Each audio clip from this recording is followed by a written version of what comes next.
Good morning. কেমন আছো বলো তো সবাই? আশা করছি সবাই তোমরা ভালো আছো, আর আমরাও না বেশ ভালো আছি। আমার আরও একটি নতুন ব্লগে আবারও তোমাদেরকে স্বাগত জানাচ্ছি। আর ঘড়িতে বাজে সকাল ঠিক 5:45, আর আমি কিন্তু রান্নাঘরে চলে এসেছি আমার মেয়ের জন্য টিফিনটা রেডি করতে। বলতে পারো গতকালকে রাত্রে একটুখানি রেডি করে রেখেছিলাম, আর ফাইনাল টাচটা এই মুহূর্তে দিলাম। কারণ না হলে না ওই টিফিনটা না হলে তোমার বানাতে আমার অনেকটাই দেরি হয়ে যায়, যেহেতু ঘুম থেকে উঠতে অনেক তাড়াতাড়ি উঠি, কিন্তু তারপরেও যে কী করে দেরি হয়ে যায় সেটাই বুঝে উঠতে পারি না। যাকে 6:15 মধ্যে আমরা সবাই রেডি হয়ে গেছি। দেখো আমিও রেডি হয়ে গেছি, আর আমিও ওকে নিয়ে একটু বেরোবো, কারণ এবছরের এই কয়েকটা দিনই ও লাস্ট সকালের স্কুলে যাবে। তারপর জানুয়ারি থেকে ওদের দুপুরে হয়ে যাবে, কারণ ও 5-এ উঠবে, আর ওদের স্কুলে 5 থেকেই দুপুরে করে দেওয়া হয়েছে।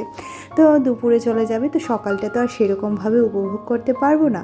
তো ভাবলাম যে ওর সাথেই একটু বেরিয়ে পড়ি। যদিও বা শেষ মুহূর্তে আমার আর যাওয়া হয়নি, কারণ স্কুটিতে একটুখানি প্রবলেম দেখা দিচ্ছিল। ওর বাবা বলছিল আমিই যাই, তোমার আর যেতে হবে না। তো আজকে হচ্ছে সোমবার, বারটা বলতে ভুলে যাই সবসময়ই, তাই এটা মেনশন করে দিলাম।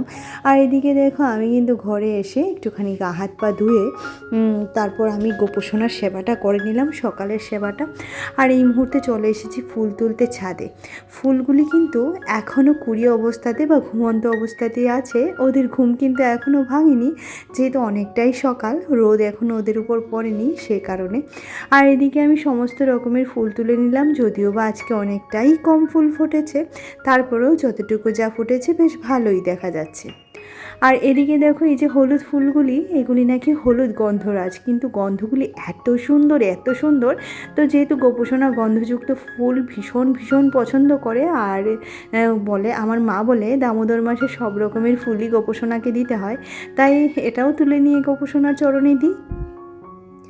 তারপর অনেকটা কাজ সেরে আসার পর ওইদিকে ঠাকুরের কাজ, এদিকে চা করতে এসে দেখছি দুখানা টিয়া পাখি। তোমরা তো প্রত্যেকেই জানো আমার রান্নাঘরের এদিকে যে জানালাটা আছে ওই দিক দিয়ে তাকালে একটা কামরাঙা গাছ দেখতে পাওয়া যায়, আর ওরা না দুজন এসে কি সুন্দর কামরাঙা খাচ্ছিল, পাশের বাড়ির কামরাঙা। তো এটা দেখতে দেখতে আমাদের অনেকটা সময় কেটে গেছে। আর চাটা কি দিয়ে খেয়েছি বলো তো? চা খেয়েছি আজকে রুটি দিয়ে, কারণ ঘুম থেকে উঠে আমার ভীষণ ভীষণ খিদে পেয়েছিল।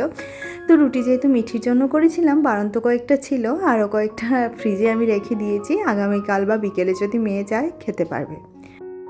আর ওই বড় গতকালকে না ওই ছোটো ছোটো কয়েকটা ইলিশ মাছ এনেছিল, তো সেগুলোকে কেটে রেডি করে রেখে দিয়েছিলাম। ভাবলাম আজকে একটু ইলিশ মাছ দিয়ে ইলিশ পোলাওটাই করি।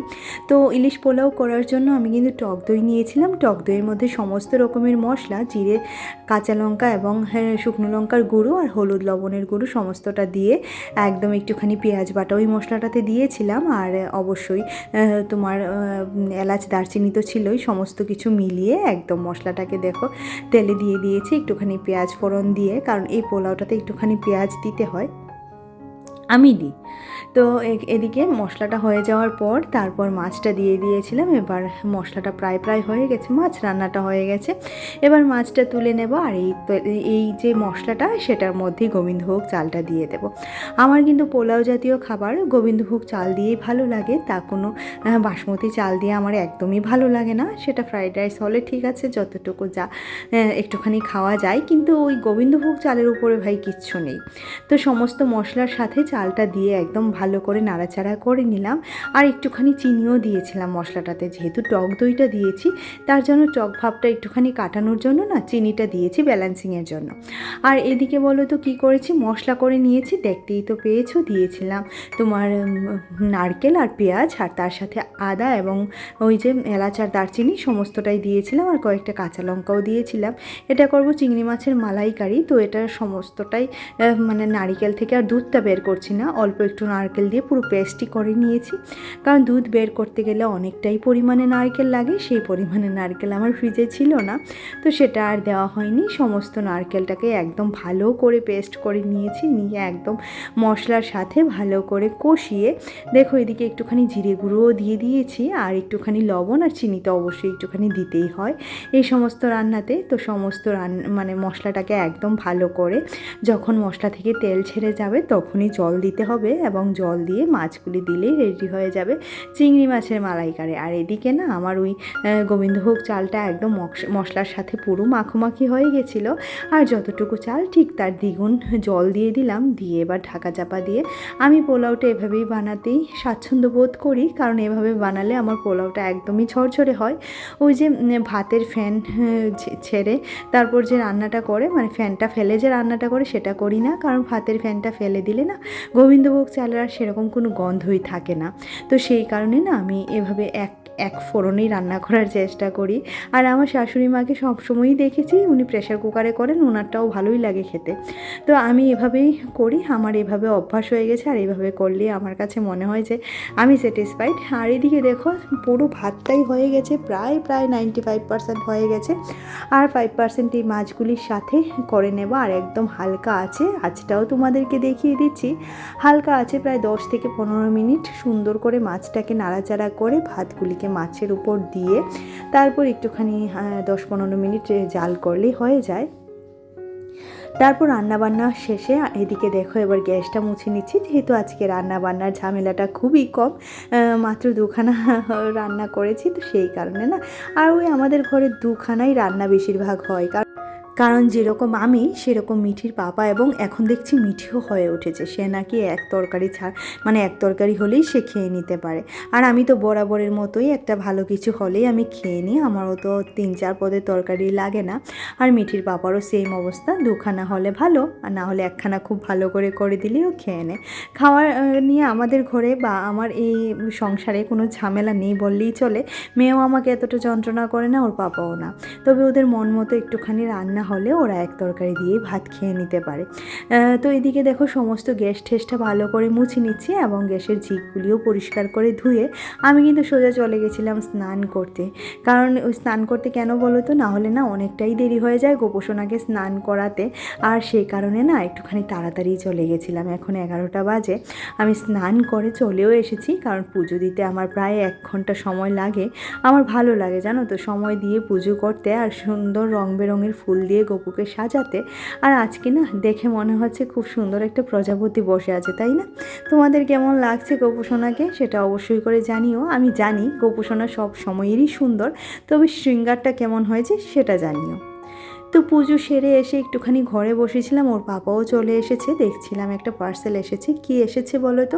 এটাতে ছিল দিওয়ালির জন্য কিছু ক্যান্ডেল। তো প্রত্যেক বছরই দেখি বরের সাথে আমি যাই, গিয়ে না রং বেরঙের মোমবাতি নিয়ে আসি, কিন্তু এবার আর ওই ভেজালটা করিনি, কারণ এবার অনলাইনে বলছিলাম যে ভালো অনেকগুলি মোমবাতি পাওয়া যাচ্ছে, তোমার 384 বা 86 এরকমের মধ্যে আমার প্রায় 100টা মোমবাতি চলে এসেছে। আর সবচেয়ে বড় কথা কি বলো তো, এগুলা না অনেকটা সময় জ্বলে। যেহেতু আমি ভয়েস ওভারটা দিচ্ছি রাতে, সন্ধেবেলা মিঠি একটা জ্বালিয়েছিল, তো অনেকটা সময় ধরে এগুলা মানে জ্বলে, প্রায় 2 ঘন্টা ধরে তো জ্বলেছেই। তো সেই কারণে মোমবাতিগুলি আমার বেশ ভালোই লাগলো। আর এদিকে না ওই পার্সেল কুলে এসে দেখো এদিকে বসে গেলাম দুপুরের রান্নাবান্না, মানে দুপুরের খাওয়া দাওয়া করতে। আর এই সোনা আমাকে ছোট্ট হাত দিয়ে না অনেকটাই হেল্প করে, যদিও আমার সংসারে কেউ নেই হেল্প করার মতো, কিন্তু এরকম একটা মিষ্টি বাচ্চা থাকলে আর কিছুই লাগে না। তো খাওয়া দাওয়া করে নিয়েছি। আর তোমাদের দেখাতে ভুলে গেছিলাম যে আমি কিন্তু জলপাইয়ের টকটাও করেছিলাম। এটা কিন্তু শুধুই টক, মানে চুমুক দিয়ে খাওয়ার মতো, কিন্তু এটা এত ভালো লাগে খেতে, এত ভালো লাগে। আর এই সমস্ত রান্নাবান্না খেলে দেখবে মুখটা একটু কীরকম জানি হয়ে যায় না, ওই টকটা খেলে মুখটা ছাড়ে। তো এদিকে দেখো আমার জামা কাপড় তোলা হয়ে গেছে। আর এগুলাকে ঝাড়ছি কেন বলো তো, মিঠি দেখছিলাম জামা কাপড় যে মেলেছে একদম ফুল গাছের উপরে তুলে মেলেছে। অনেক সময় বলা তো যায় না, যদি কোনো পোকামাকড় উঠে থাকে, তো সেই কারণে না আমি জামা কাপড়গুলোকে একটু ঝেড়ে নিলাম। আর এদিকে এসে দেখছিলাম যে গাছগুলিতে জল আছে, আজকে আর না দিলেও চলবে, তো সেই কারণে আমি এখন ঘরে চলে যাচ্ছি। আর যেহেতু সোমবার, আমার মেয়ে কিন্তু চলে গেছে ওর ম্যাথ ক্লাসে, আর যাওয়ার আগে বিছানাটার এই অবস্থা করে রেখে গেছে, একদম জল ফেলে। দেখতে পাচ্ছ তোষকের মধ্যে কত রকমের দাগ, এটা কিন্তু কোনো কিছুর দাগ নয়, বা ও শিও করেনি ছোটোবেলা, কিন্তু এটার কারণ কি কি বলো তো, সারা দিন মানে রোববারটা হলে না ওর আঙ্কেল আসলে ওর মাথা গরম হয়ে যায়, সারা দিন বসে আর্ট করে। আর ও না ওই জল ফেলে ফেলে ফেলে ফেলে তোষকটা এরকম কালার করেছে। আর ওই যে কালার করা জল তো তুলি ধোয়া জল, সেগুলি পড়লে দেখবে একটা কীরকম বিচ্ছিরি কালার হয়ে যায়। তো সেও হচ্ছে তার হচ্ছে একই অবস্থা। আর এদিকে স্কুল থেকে এসে ড্রেসগুলো রেখে দিয়েছিল। ওই যে বললাম আজকে সোমবার, মানে সপ্তাহের শুরুর দিন, আর অনেক দিন বাদে যেহেতু স্কুল খুলেছে ওই সমস্ত কাজ করে না, ওই ঘরদোর গোছানোর আর সুযোগটা করে উঠতে পারিনি। বলতে পারো যে শুয়ে বসেও সময়টা কাটাইনি, এইভাবে কাজ করে করেই সময় কাটছে। তো প্রত্যেকটা তো আর ধরে ধরে ক্যামেরাবন্দি করা সম্ভব নয়, যতটুকু যা পারি তোমাদের সাথে শেয়ার করি। আর আমার রুম্পা দিদিভাই কিন্তু আমাকে একটা বেশ ভালো কথা বলেছে যে অনেক দিন পরে ফিরে এসেছো, দেখে ভালো লাগলো। অসংখ্য অসংখ্য ধন্যবাদ দিদিভাই। আসলে জানি না কতদিন কন্টিনিউ করতে পারবো, কিন্তু এই চ্যানেলটার কথা ভাবলেই না মনে ভীষণ কষ্ট হয়। কারণ অনেক কষ্ট করে আগে অনেকটা পরিশ্রম করে এই চ্যানেলটাকে অনেকটা জায়গাতে দাঁড় করিয়েছিলাম, কিন্তু সেখান থেকে একদম চ্যানেলটা ড্রপ হয়ে গেছে। তো অনেক সময় মনে মনে ভাবি যে চ্যানেলটাকে ডিলিট করে দেব, কিন্তু আবার ভাবি যে এই চ্যানেলটাতে অনেক স্মৃতি আছে, আমার মিঠি সোনার অনেক পাকা পাকা কথা আছে। তো সেই কারণে না এটাকে আর ডিলিট করতে ইচ্ছে করে না। তো ভাবলাম যে একটু কাজ করে দেখি, আবার যদি সেই জায়গাতে নিয়ে যাওয়া যায়। আর আমরা মেয়েরা কিন্তু ভীষণ জেদি হই, তাই না? যে কাজটা আমরা মাথায় নিয়েছি সেটা কিন্তু করেই ছাড়ি ম্যাক্সিমাম। দেখবে আমরা যেহেতু একটুখানি ভগবান আমাদেরকে এক্সট্রা শক্তি, এক্সট্রা ওই সমস্ত কিছু দিয়ে পাঠিয়েছে, তো এক্সট্রা রাগ, এক্সট্রা অভিমান, এক্সট্রা পাওয়ার সমস্ত কিছু দিয়ে পাঠিয়েছে। তো সেই কারণে না এই জিনিসটাও ভগবান আমাদেরকে দিয়েছে যে যেটা করি বলবো সেটা মানে করব বলি সেটা কিন্তু করি, তাই না? আর এদিকে দেখো ঘর থেকে এই পরিমাণে নোংরা ধুলাবালি এবং মিঠি জানি না আমি কি ফেলেছে, এত পরিমাণে পায়ে লাগছিল, এগুলি ভীষণ ভীষণ নোংরা লাগছিল। তো সমস্ত কিছু ঝাড়ু ফাড়ু দিয়ে দিয়েছি, এবার ওই ঘরটাও ঝাড়ু দিয়ে দেব। আর দেখো আমার এদিকে কিন্তু সমস্ত কাজ শেষ, সন্ধে দেব, পুজো দেব, তারপর আমার মেয়েকে নিয়ে আমি বেরিয়ে যাব টিচারের বাড়িতে ওকে নিয়ে। তো সেই কারণে না ওকে নিয়ে টিচারের বাড়িতে বেশ অনেক দিন পর আজকে টিচার পড়াবেন, তো ওনার সাথেও একটুখানি কথা বলে আসবো, যেহেতু পরীক্ষা চলে এসেছে। আর খুব বেশি দিন বাকি নয়, ওর পরীক্ষা নভেম্বর মাসেই, মানে হাফ ইয়ারলি পরীক্ষা। তো দেখছি কি করে ও এবার পরীক্ষায়, কারণ সব কিছুই পারে। ওই যে বাচ্চারা দেখবে অনেক সময় সমস্ত কিছুই পারে, আবার সব কিছুই ভুলে যায়, এই রকমের অবস্থা। তো ঘরদোর আমার গোছানো হয়ে গেছে। চলো আজকের মতো ভিডিওটি এখানেই রাখছি। ঘড়িতে বাজে সন্ধে নয়, বিকেল 4টা। তো আজকের মতো এখানেই ভিডিওটি রাখছি। ভালো লাগলে অবশ্যই একটা লাইক করে দিও, কমেন্ট করে জানিও যে কী ভালো লাগলো। আর পারলে চ্যানেলটিকে সাবস্ক্রাইব করে দিও, পাশে থাকা বেল আইকনটিও ক্লিক করে দিও। আর দেখা হচ্ছে পরবর্তী আরও একটা ব্লগে। ততক্ষণের মতো সবাই ভালো থেকো এবং সুস্থ থেকো, কারণ তুমি ভালো থাকলে তোমার ফ্যামিলিও ভালো থাকবে। চলো টাটা।